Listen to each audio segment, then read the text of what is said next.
ખ્રિસ્તી શુભવાલાઓ, આપ સર્વને હું રમેશ તદારોત એરિઝોના અમેરિકાથી ખ્રિસ્તી શુભ પ્રેમી સલામ પાઠવીએ છીએ. વિશેષ પ્રભુ પિતાનો આભાર માનતા તેમણે આજના દિવસને માટે આપણને એક નવું જીવન આપ્યું અને આજે આપણને તેમના પવિત્ર પુસ્તક બાઇબલનું વાંચન કરવાને માટે આ તક આપી. એ સગળાને માટે આપણે તેમનો આભાર તો ઉપકાર માનીએ છીએ.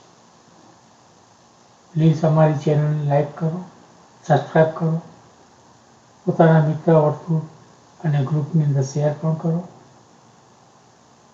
એવી આપ સર્વને નમ્ર વિનંતી કરીએ છીએ. આજે આપણે પવિત્ર પુસ્તક બાઇબલ તેનું બીજું પુસ્તક નિર્ગમન અને તેનો 37મો અધ્યાય તેનું વાંચન કરવા જઈ રહ્યા છીએ. પ્રભુ પિતા એ વાંચન વાંચવાને માટે અને સમજવાને માટે અમારી સહાયતા મદદ કરો. પવિત્ર પુસ્તક બાઇબલ અને તેનું બીજું પુસ્તક નિર્ગમન તેનો 37મો અધ્યાય.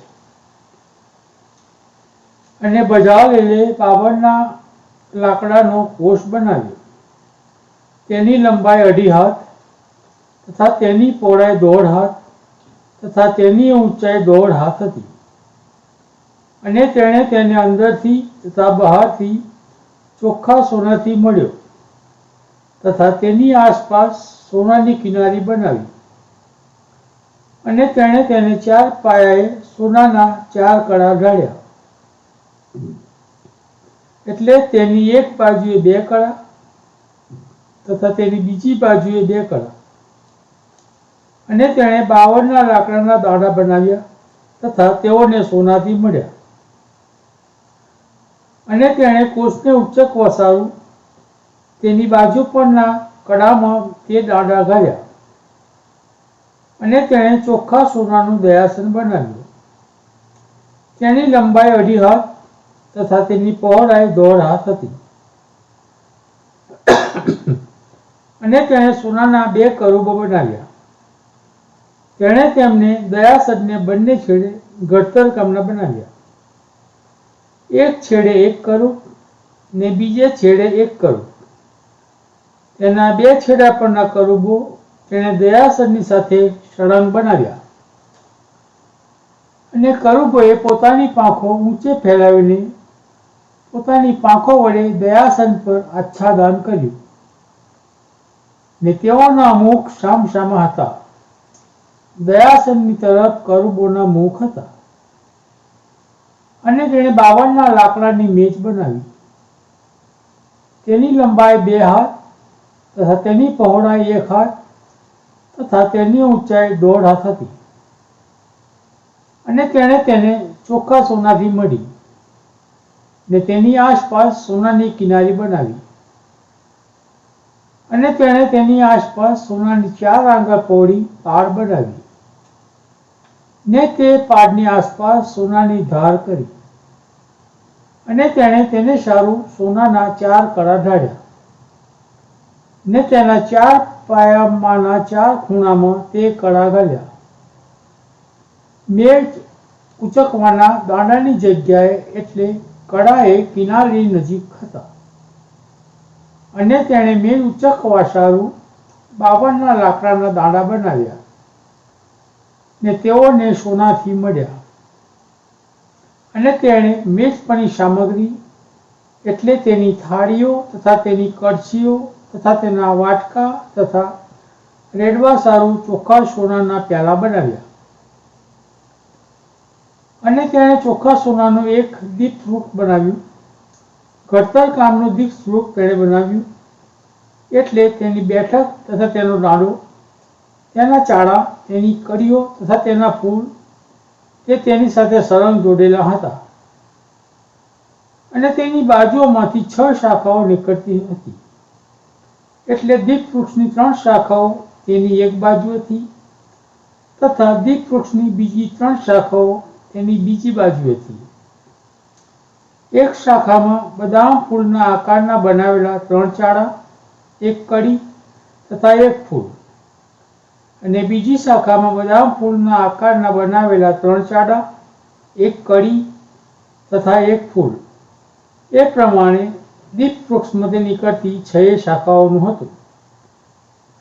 અને દીપ વૃક્ષમાં બદામ ફૂલના આકારના બનાવેલા 4 ચાળા, તેઓની કળીઓ તથા તેઓના ફૂલ, અને તેમાંથી નીકળતી 6 શાખાઓમાંની એક જોડની નીચે તેની સાથે સળંગ જોડેલી એક કડી, તથા બીજી જોડની નીચે તેની સાથે જોડેલી સળંગ એક કડી, તથા ત્રીજી જોડની નીચે તેની સાથે સળંગ જોડેલી એક કડી હતી. તેમની કડીઓ તથા શાખાઓ તેની સાથે સળંગ હતી. તે સઘળું ચોખ્ખા સોનાના ઘડતર કામનું હતું. અને તેણે તેના 7 દીવા તથા તેના ચીપિયા તથા તેની તબડકીઓ ચોખ્ખા સોનાના બનાવ્યા. તેણે તે તથા તેના સર્વ પાત્રો 1 તાલંત ચોખ્ખા સોનાના બનાવ્યા. અને તેણે 52 લાકડાની ધૂપ વેદી બનાવી. તે ચોરસ હતી, એટલે તેની લંબાઈ 1 હાથ તથા તેની પહોળાઈ 1 હાથ હતી, અને તેની ઊંચાઈ 2 હાથ હતી. તેના સિંગ તેની સાથે સળંગ જોડેલા હતા. અને તેણે તેને ચોખ્ખા સોનાથી મઢી, એટલે તેનું મથાળું તથા તેની આસપાસની બાજુઓ તથા તેના સિંગ તથા તેની આસપાસ તેણે સોનાની કિનારી બનાવી. અને તેણે તેની 2 બાજુએ તેની 2 ધારો પર તેની કિનારી નીચે તેને ઊંચકવાના દાડા રાખવાને માટે સોનાના 2 કડા બનાવ્યા. અને તેણે 52 લાકડાના દાડા બનાવ્યા, ને તેણે સોનાથી મળ્યા. અને તેણે ગાંધીના હુન્નર પ્રમાણે અભિષેક કરવાનું પવિત્ર તેલ તથા પુષ્પદાર સુગંધનો ચોખ્ખો ધૂપ બનાવ્યા. પ્રભુ વાંચેલા વચનોને પુષ્કળ આશીર્વાદિત કરો. પ્રાર્થના કરીએ. હે પરમ પિતા પરમેશ્વર, રાજાઓના રાજા અને પ્રભુના પ્રભુ, અમે તમારો ધન્યવાદ કરીએ છીએ પ્રભુ કે તમે અમને સાચવો છો, સંભાળો છો, સહાયને મદદ કરો છો. અમારા જીવનમાં એક નવીન દિવસ આપો. સુંદર તમારા વચનો પ્રભુ વાંચવામાં આવ્યા. સર્વ માટે તમારો આભાર માનીએ છીએ. તમારા વચનો પર પુષ્કળ આશીષ અને કૃપા આપજો. આ વચનો જે કોઈ સાંભળે પ્રભુ, એમના હૃદયમાં તમે વાત અને વ્યવહાર કરજો પ્રભુ. કોઈક એકાત્મા પ્રભુ તમારી તરફ વાળી પ્રભુ, તમને પુકારે પ્રભુ, એવું તમે થવા દેજો.